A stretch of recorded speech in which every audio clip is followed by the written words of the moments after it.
All right. It is technically a Victory Friday. Can we call it that?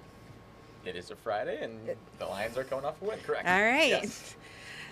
Welcome to the News 10 Plus Digital Desk. Instead of Tim, because he is busy, also he doesn't want to talk to me following a Lions win, I am now joined by Joey Ellis from News 10 Sports. How are you? I know you said you were tired. I'm already tired. The day's just started, but we got a long day ahead of us, as you know, with high school football. High school football? So Football doesn't stop.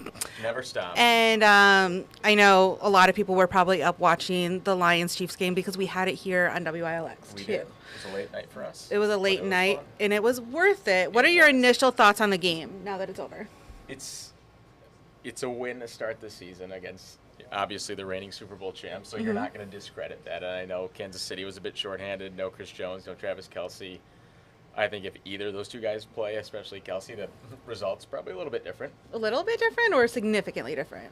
I think maybe a little. Okay. I mean, if they had Kelce back, I think offensively they're a very tough team to stop, as Detroit knows. But, I mean, taking away the Kansas City aspect and just looking at what Detroit did, it's a really good win for a lot of different reasons. I was saying it seemed like the Lions teams of old would certainly 10 out of 10 lose that game and find a way to lose that game. And it kind of felt that way initially when Kansas City was driving.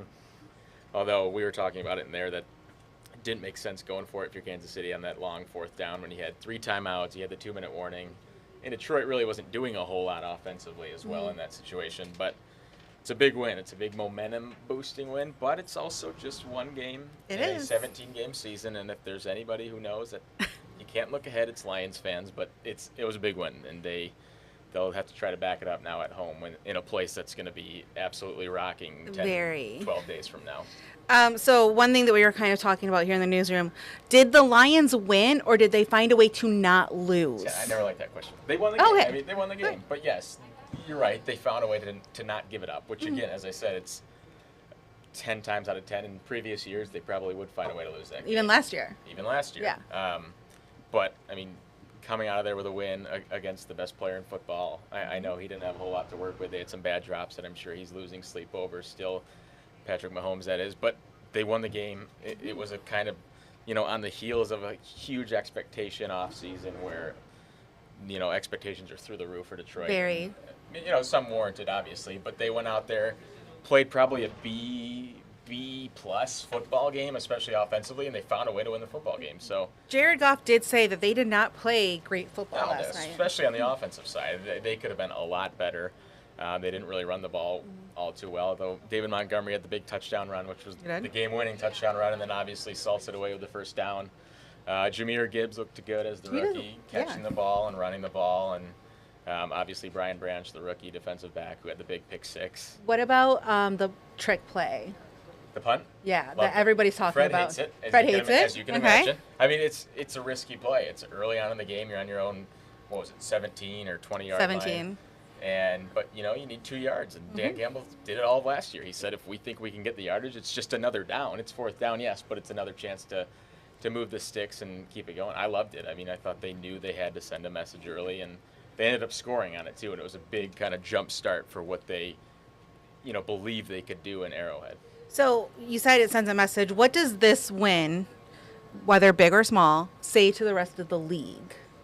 That you can't take this team lightly. I mean, they have a different, I think, mindset and belief this year, and I mean that in of itself is a big momentum and confidence boost. Hello there, Ann. Hi, Ann. But It's okay. She's so distracted. It's okay. she's locked in.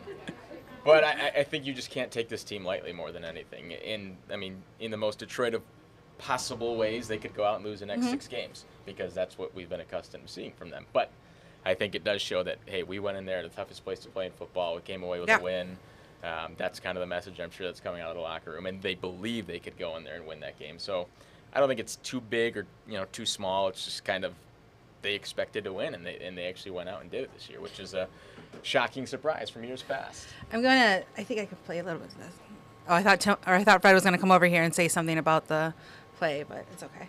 A lot of fans at Detroit fans at Arrowhead Stadium too. That was pretty cool to see. Yeah, not surprised. Intimidating venue to go not in as surprised somebody. Either. I mean, that fan base is starving for any kind of success, and they're as loyal as they come. And major sports. So there's So a good crowd there. We're 10 days away from the next game, though, so we got a long It's gonna be a long time. 10 days. It'll be a good time, though, to get healthy. Taylor Decker, the offensive tackle, apparently was seen leaving the game in a boot, so that'll be something to monitor and see how his health is. But I figured, 10 days gives him plenty of time to try to rehab and get healthy. Because that's the biggest thing, is they came out of that game largely healthy, whereas Kansas City didn't even start that game healthy. Or, Chris Jones obviously chose not to play for contractual issues, but still.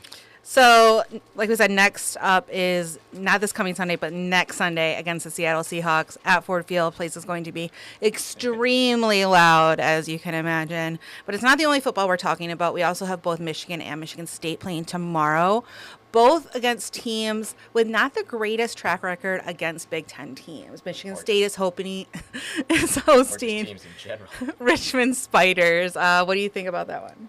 Well, they're playing an FCS team, so Michigan's playing still a team within the FBS. UNLV, who former Michigan State Spartan Ricky White is now on that team. Of course, he had that huge game against Michigan during the COVID season in Ann Arbor, so now he's suiting up against Michigan back in the Big House, now in a different jersey. Although I don't expect the score to be all that competitive. But with Richmond, this was a team who has been a consistent playoff team in the FCS. Last year, a tough year, and then coming off a tough Week 1 loss, so Michigan State should roll in that game. You'd expect, same deal with Michigan, and they're just going to be superior in basically every facet. All right. And then tonight, it is Friday Night Frenzy. Yep. You are going to be live from Langsburg as they host Pewamo, Westphalia. We're going to have that at 5:30, I believe. 5:30, yep. What other games should we be keeping an eye out for later tonight? It's not the juiciest slate of games tonight. Sexton hosts Olivet, and they're looking to go 3-0 for the first time since 2017, so they're off to a nice start. Nice. Outside of that, we don't have any too It's still early. eye-popping off the Grand Ledge at Holt. Grand Ledge Yes. Holt would be a good. Although David's excited. It's the battle for the Jack Trophy. Holt won it last year, so Grand Ledge will try to take it back. They're kind of the most quiet 2-0 team in the area. They're playing pretty good football, so. But yeah, this week, not the juiciest slate, but I'm sure, as I say that, we'll have some shocking results by the end of the night. All right. Well, don't forget, you can see Joey at 5:30 reporting live from Langsburg as they get ready to host Pewamo, Westphalia. We're going to have more highlights from all of the high school games later on today. And, of course, over the weekend with Michigan and Michigan State. I will let you go and get packed up. And we will see everybody else later. Thanks so much for tuning in. Have a great weekend.